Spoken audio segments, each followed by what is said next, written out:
importe ce que vote le bon peuple, le maréchalissime a décidé que ce sera lui l'élu, le futur sauveur de l'Égypte, celui à côté duquel Nasser fait désormais pâle figure.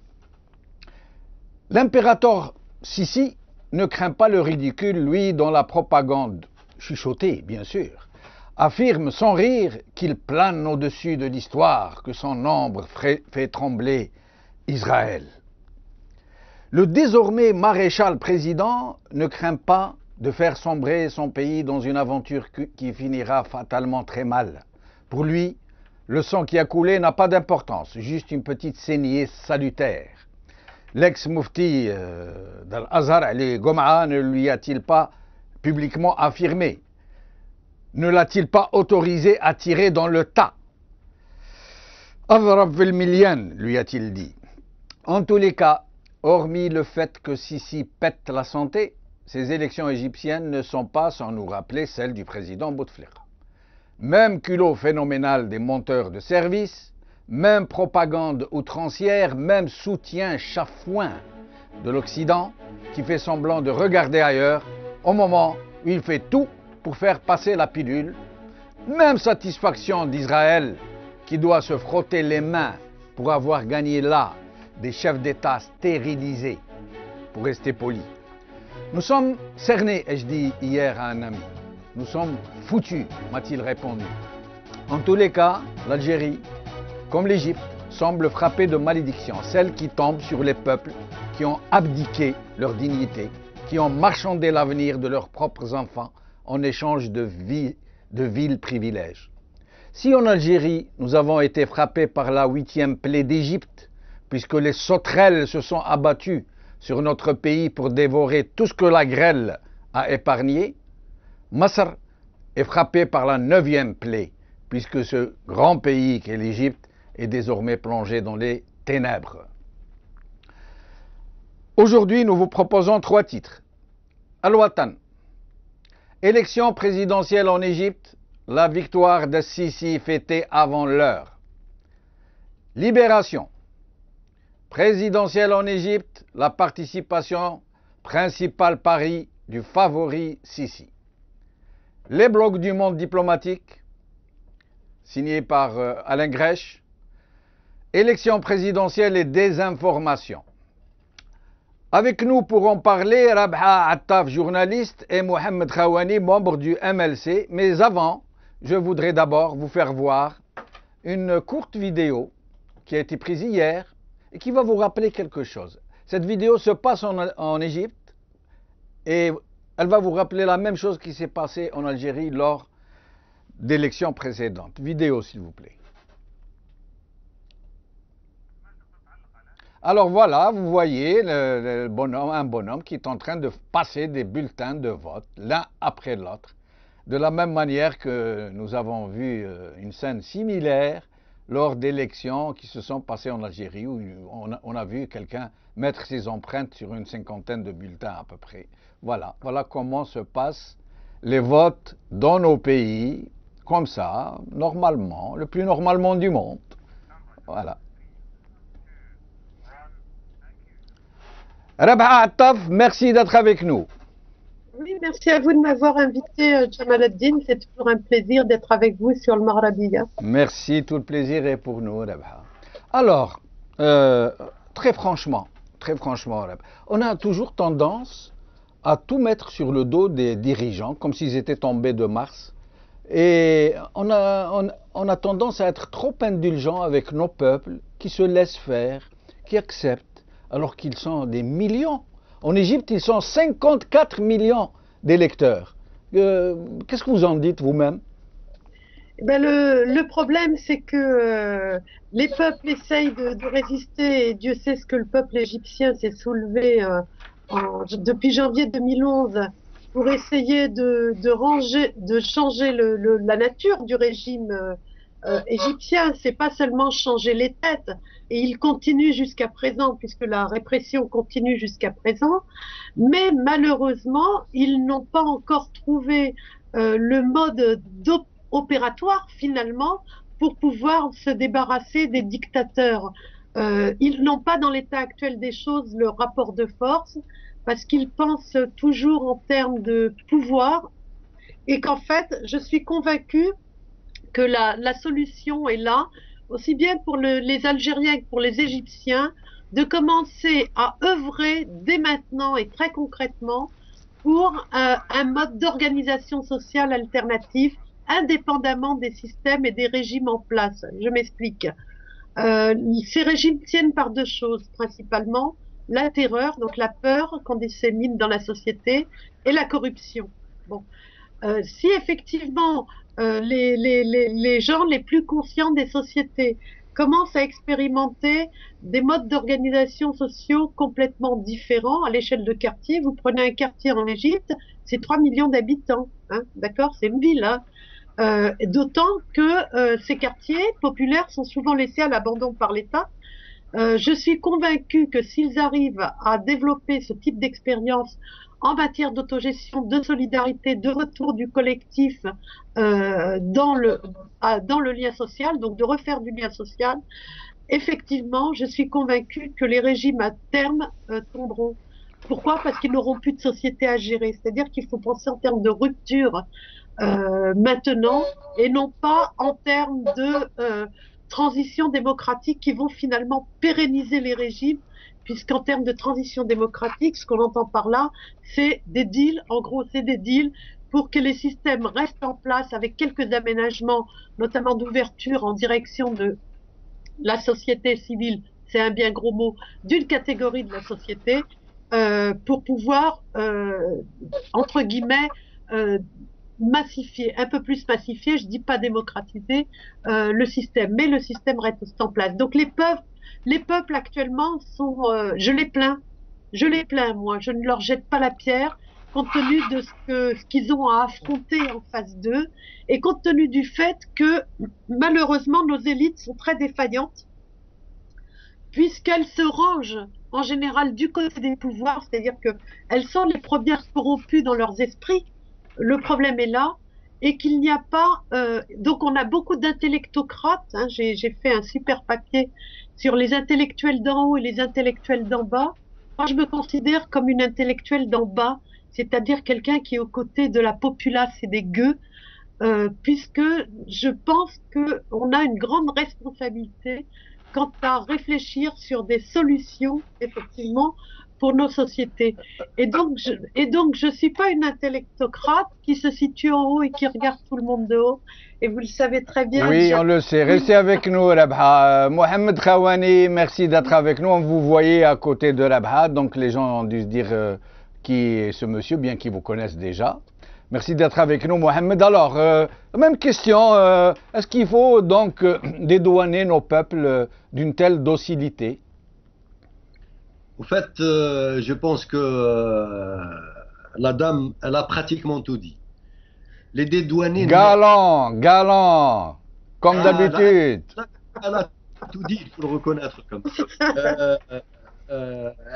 Au fait, on dirait qu'elle était en train de lire dans mes pensées, donc elle ne me laisse pratiquement rien à dire, sauf peut-être bien ajouter quelque chose, si j'ose, dans le sens où les dédouanés, non, pas du tout. Ils portent l'entière responsabilité et cela continuera tant que les choses n'auront pas changé. Tant que cette société n'a pas été structurée au sens propre du mot et que le citoyen reconnaisse son devoir avant même de parler de son droit. Et reconnaisse que ce devoir, il va falloir qu'il le défende corps et âme. Et que cette liberté tant espérée, cet exercice démocratique tant espéré, c'est pas un cadeau qu'il va trouver sur un étalage et qu'il va pouvoir juste aborder comme ça. Non, on s'aperçoit que même ça devient l'idée de la démocratie qu'on vient nous inculquer un peu de partout, elle devient risible. Tout le monde détourne la tête. Tout le monde a déjà détourné la tête. Ces grandes démocraties, ces grands défenseurs des libertés et des droits de l'homme, quand le peuple algérien se faisait massacrer par une horde de généraux. Et tout le monde a détourné la tête aussi quand le peuple égyptien Égyptien se battait pour sa liberté d'une manière pacifique. Et l'on voit que, en fin de compte, c'est les intérêts des groupes et de ces multinationales qui font la loi partout dans le monde. Eh bien, c'est eux qui ont fini par avoir le dernier mot, et c'est eux qui ont décidé et qui continuent à décider des sorts des peuples. Maintenant, il est vrai que cette position ne peut s'affirmer qu'au travers justement d'une action menée de la part de ces pseudo-intellectuels qui jusque-là, on ne les voit que d'une manière circonstancielle. Alors, pour en venir plutôt à la fraude qui est bien concoctée en Égypte, semble-t-il, je vais vous donner un chiffre si vous ne l'avez déjà. En 2012, il y avait 54 000 bureaux de vote.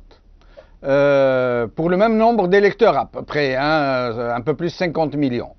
Et aujourd'hui, il n'y a que 14 000 bureaux de vote. Le quart. Ils ont réduit les bureaux de vote de 54 000 à 14 000. C'est vous dire. Pourquoi? Tout simplement, la ficelle est trop grosse pour ne pas être vue. Ils ont besoin de rétrécir les bureaux de vote pour que ça donne l'impression qu'il y a du monde dans les bureaux de vote.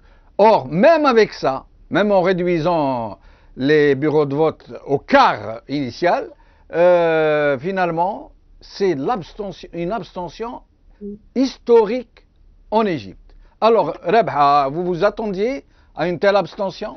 Bien sûr, parce que les élections, tout le monde le dit, on le voit très fort sur les réseaux sociaux et parmi toutes les informations que j'ai reçues, les élections, elles sont jouées d'avance. Depuis à peu près un an, depuis ce qui s'est passé à Rabi' al-Adawiya et toute la répression qui s'est mise en place contre les frères musulmans, il y a une grosse campagne, mais vraiment un matraquage complètement obscène, une sissicratie, avec des films, avec des vidéos, avec des danseuses sulfureuses, avec des photos, etc. Donc on mange du sissi, on bouffe du sissi, etc. à longueur de journée. Donc on gave vraiment la tête des Égyptiens pour les amener à quoi? Une sissicratie, c'est clair et net. Donc le candidat désigné, c'est le candidat élu. Les Égyptiens sont pas dupes, ils ne sont pas allés voter. En gros, il doit y avoir à peu près pas plus de 20 millions qui sont allés voter sur une population de 80 millions. Oui. C'est très très peu. Hein. Et effectivement, bon, il faut dire qu'en Égypte, le scrutin donc se déroule en 2 jours. Hein. C'est le 26, le 27, d'accord. Et donc en face, qu'est-ce qu'on a? On a quand même un candidat qui a joué le jeu de la façade démocratique, qui est Hamdine Sabahi. Oui. Oui, il faut dire d'où il vient, Hamdine Sabahi. Hamdine Sabahi, c'était un ancien Nassérien qui a fini par, donc quelqu'un situé plutôt à gauche, qui a fini par créer son propre parti qui s'appelle Al-Karama et qui s'est présenté donc aux élections présidentielles jusqu'à présent et qui surtout a fait une déclaration en tant que candidat à la présidentielle. Lui qui se prétendait comme le candidat révolutionnaire a dit « Si je deviens président, je ne changerai pas la Constitution et les partis, les frères musulmans resteront interdits. » Et j'apporte de l'eau à votre moulin, Rabha, j'apporte de l'eau à votre moulin. C'est une déclaration fracassante. Quand on lui a dit que vous n'avez aucune chance de passer, il leur a dit ça, je le cite, « Al-Muhim al-Musharaka ».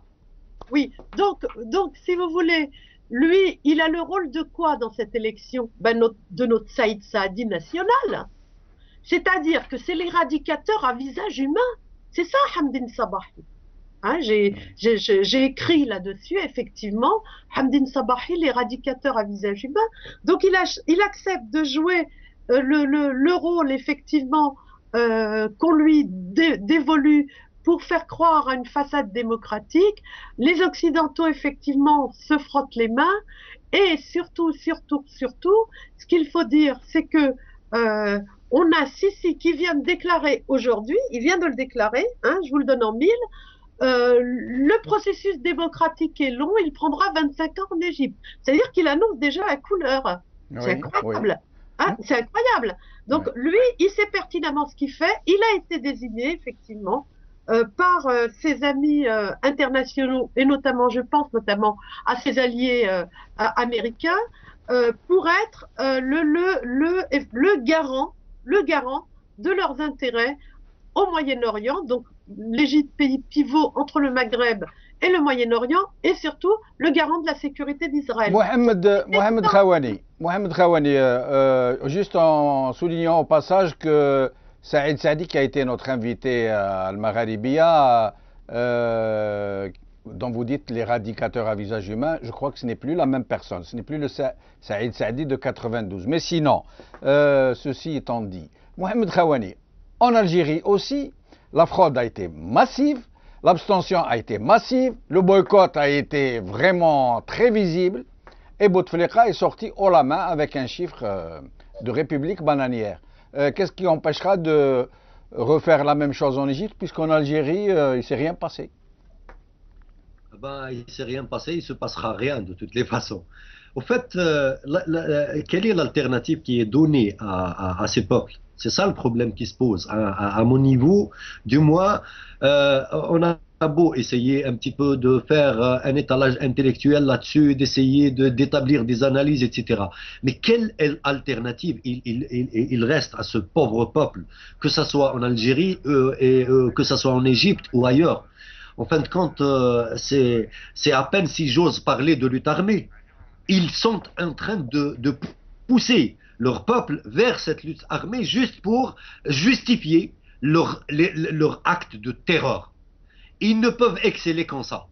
Et vous pensez que, Mohamed, vous pensez que le peuple égyptien va réagir éventuellement à un vote sans surprise, à un plébiscite annoncé? Vous pensez que le peuple égyptien pourrait réagir violemment? Alors, ils ont essayé de... Ça ne fait rien, galanterie oblige, c'est Rabha qui répond. Oui, je réponds. Ils ont essayé de mettre en place une stratégie de la terreur, si vous voulez, une stratégie de la tension, en activant des groupes dans le Sinaï. C'est ce que j'ai expliqué dans mon grand papier, l'Égypte à marche forcée vers la sisicratie. Donc d'un côté, ils mettent le volet de la terreur, ils activent des groupes, ils ont laissé l'expérience se faire.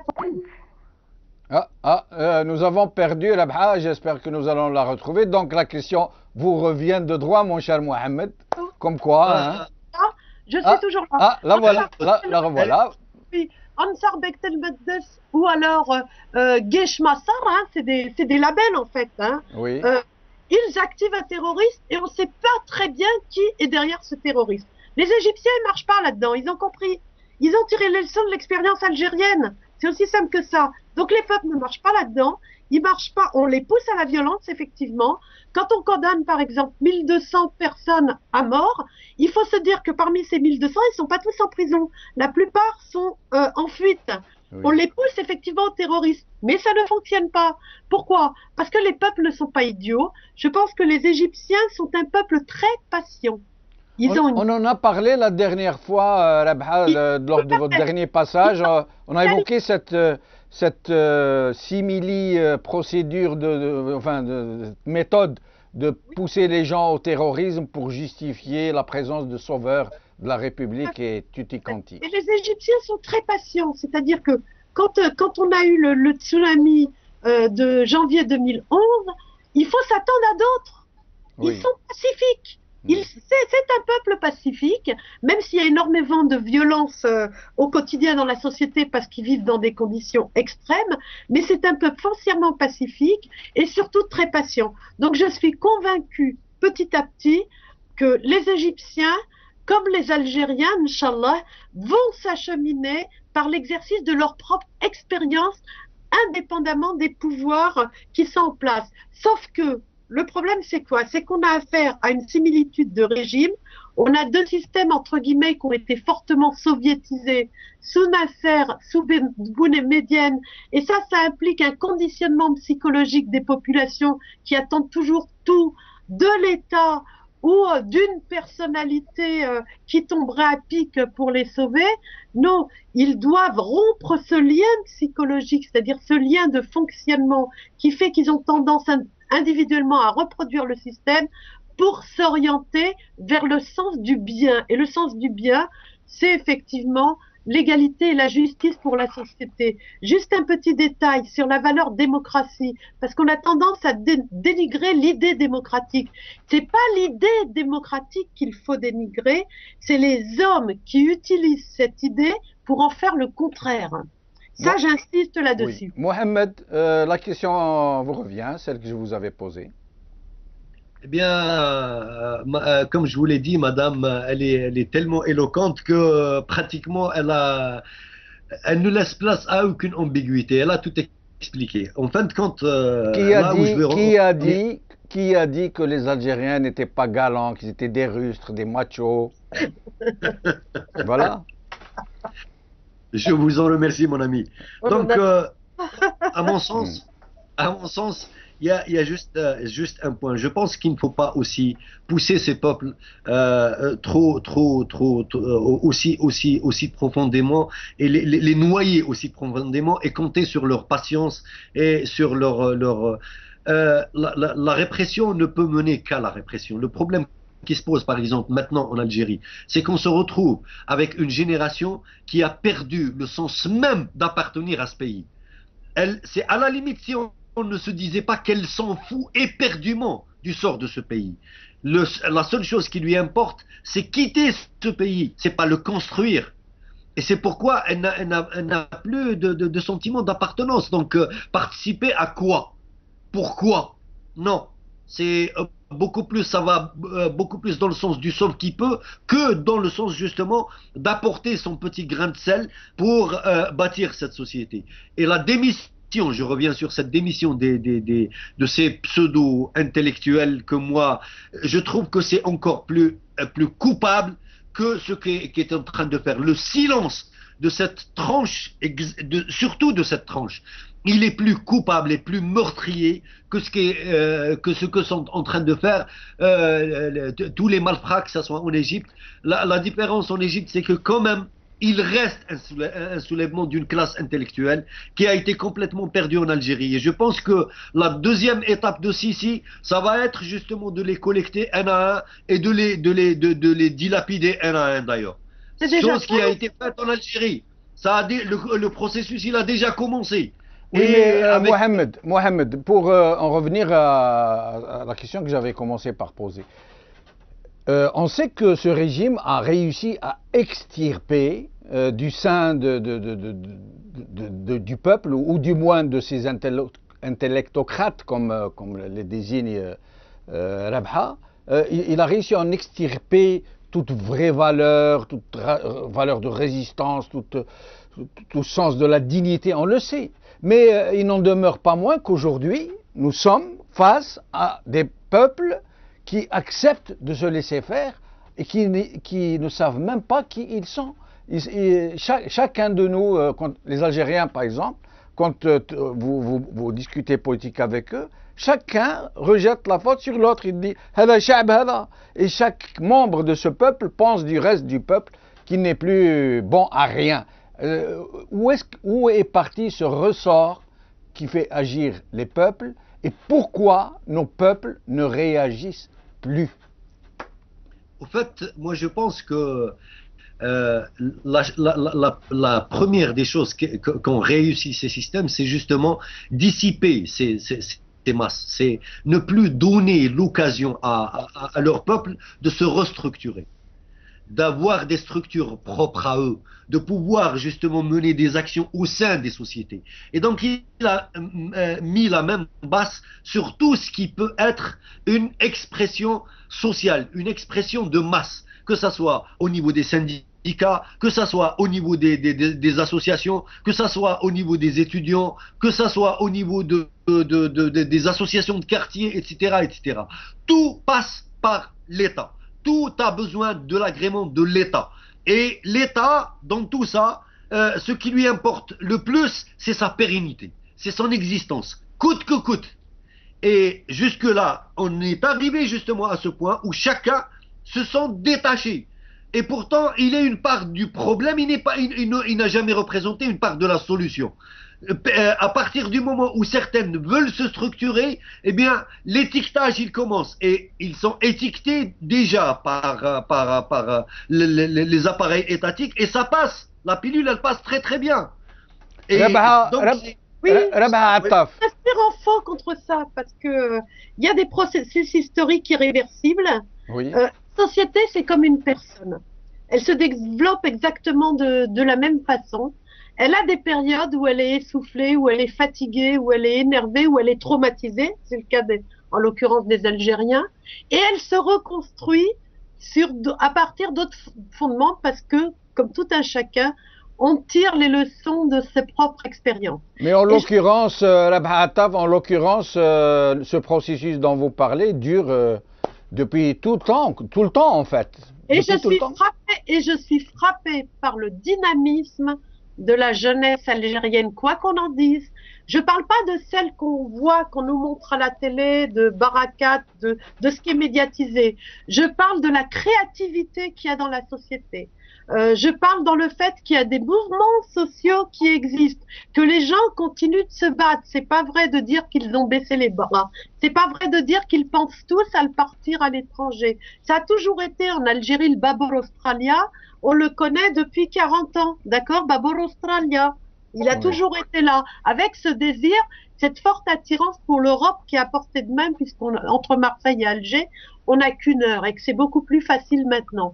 Il n'empêche que je constate que la jeunesse, une partie de la jeunesse algérienne est loin d'être idiote. Elle a compris effectivement que toute la stratégie du régime, je dis pas d'État parce qu'on n'a pas d'État en Algérie ni en Égypte, on a des administrations au service d'intérêts bien particuliers. On n'a pas d'État. C'est pas vrai de dire qu'on a des États structurés, puisqu'un État, c'est un État qui est la propriété de la société collectivement et qui agit dans le sens du bien de la société. En l'occurrence, ce sont des mafiocraties. Exactement, tout à fait. Et donc, on a toute une série de gens qui, effectivement, sont là en Algérie, qui ont tiré un certain nombre de leçons, et notamment la leçon de ces 10 dernières années de répression, et qui savent pertinemment que c'est en agissant sans être intégrés et sans être donc noyés et noyautés par les structures chargées de ce travail-là, que c'est de cette façon-là, c'est-à-dire d'une façon beaucoup plus discrète, qu'il faut désormais agir pour que les choses changent. Les idées circulent. La grande bataille, je pense que la grande bataille des idées, les tenants du régime l'ont perdue, puisque maintenant, dans la bouche de tout Algérien et de tout Égyptien, on a le mot liberté individuelle. Rabha Attaf, l'Algérie et l'Égypte ont des processus très similaires, curieusement similaires. Alors, une dernière question que je voudrais vous poser avant de passer à Mohamed pour lui poser aussi une dernière question. Que va-t-il se passer en Égypte? Que va-t-il se passer en Algérie? Alors, en Égypte, je vous réponds, tous les indicateurs que j'ai entre les mains me disent que la contestation va reprendre après l'été. Ça, c'est clair. Oui. Les Égyptiens, dans l'état actuel des choses, ne désarment pas. Ils sont, et on le voit très bien dans tous les messages qui arrivent, on n'oublie pas les martyrs. Il y a énormément de production pour raviver toute la mémoire de la Révolution. Ils ont cru à la Révolution. Ils sont fortement déçus parce que dans un premier temps, ils avaient cru un petit peu naïvement que l'armée égyptienne jouait le jeu du changement et ils se sont rendus compte très vite avec les différentes phases de répression que non, pas du tout. 3, ils sont dans une crise économique effroyable et qu'une des structures qui aidait notamment dans les quartiers populaires à pallier à cette crise économique et à cette paupérisation a été interdite. Je parle de la confrérie des frères musulmans à qui on a fermé toutes les structures caritatives. Hein, c'était quand même quelque chose de très important qui aidait les Égyptiens à vivre, et que là, l'Égypte va se retrouver d'abord cet été avec des pénuries effroyables d'électricité, ça commence, hein, puisqu'ils n'ont plus d'énergie, c'est aussi simple que ça. Il n'y a plus de production énergétique. Hein. Leur gaz, ils l'exportent en direction d'Israël et les Égyptiens ne sont pas dupes, ils le savent tous, à des prix préférentiels. Ils savent pourquoi Sisi, effectivement, est candidat à la présidence et le problème actuel des Égyptiens, c'est qu'ils sont en train de se restructurer. Donc ils n'ont pas marché, ils sont très conscients. Et la preuve, c'est qu'ils n'ont pas marché dans les élections.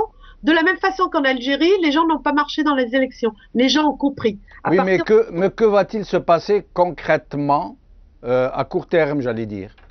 À court terme, ils vont redescendre dans la rue. Vous Dans pensez? un premier temps, mais pacifiquement. Mais c'est évident. En Algérie et en Égypte? En Égypte, j'en suis certaine.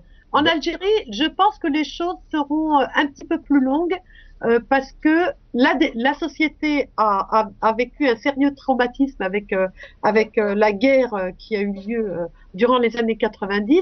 Les gens s'en remettent, ils relèvent la tête, ils arrivent comment dire, à surmonter les peurs qu'ils ont eues. Pour moi, le premier signe, effectivement, que les gens se reprennent, ça a été qu'ils ne sont pas allés voter. C'est aussi simple que ça. Pour moi, ce vote-là, en Algérie, et notamment ce taux énorme d'abstention, me montre non pas que les gens se désintéressent de la politique, parce que dire qu'un Algérien se désintéresse de la politique, ça serait dire qu'il n'est plus algérien. Or, les Algériens et la politique sont intimement liés, vous le savez comme moi.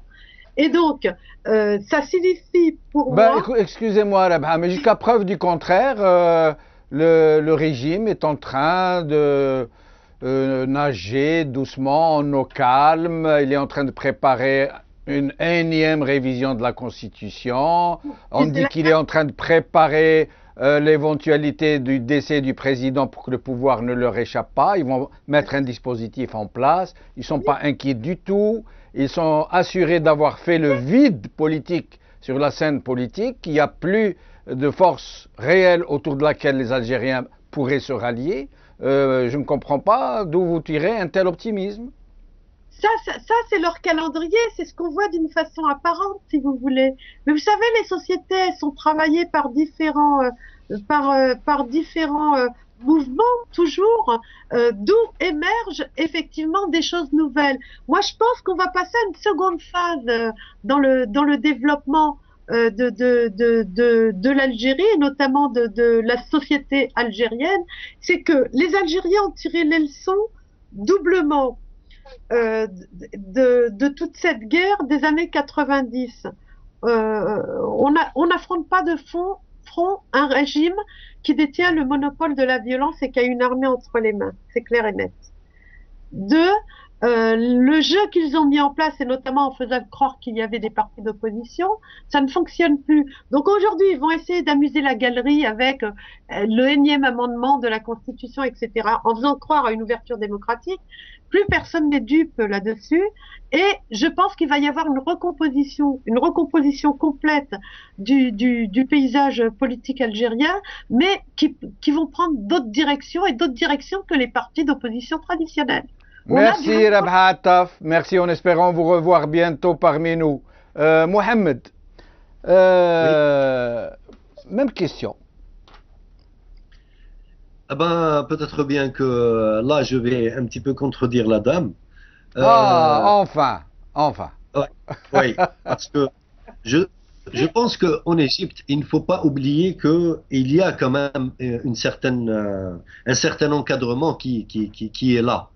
La souche culturelle est représentée par ces hommes et ces femmes, les intellects existent toujours, les penseurs, qu'on le veuille ou non, Masr Dunya. Elle a de tout temps influencé. Et c'est fini, ils se sont vendus. Oui. Ils se sont vendus. J'ai pas entendu. C'est fini, toute cette intelligentsia qu'on a connue après Nasser, etc. C'est fini. C'est une minorité qui n'existe plus, qui ne compte plus. La plupart se sont vendus. La gauche du monde arabe a failli, toute la gauche du monde arabe. Elle a trahi les peuples. La réalité, c'est ça, il faut le dire. Oui, sinon, Mohamed, poursuivez. Je dirais que malgré ça, il y a, toujours est-il, un encadrement, même au sein, quand on parle de la confrérie des frères musulmans, la confrérie des frères musulmans, ce n'est pas rien, c'est un parti ancestral qui a ses propres cadres.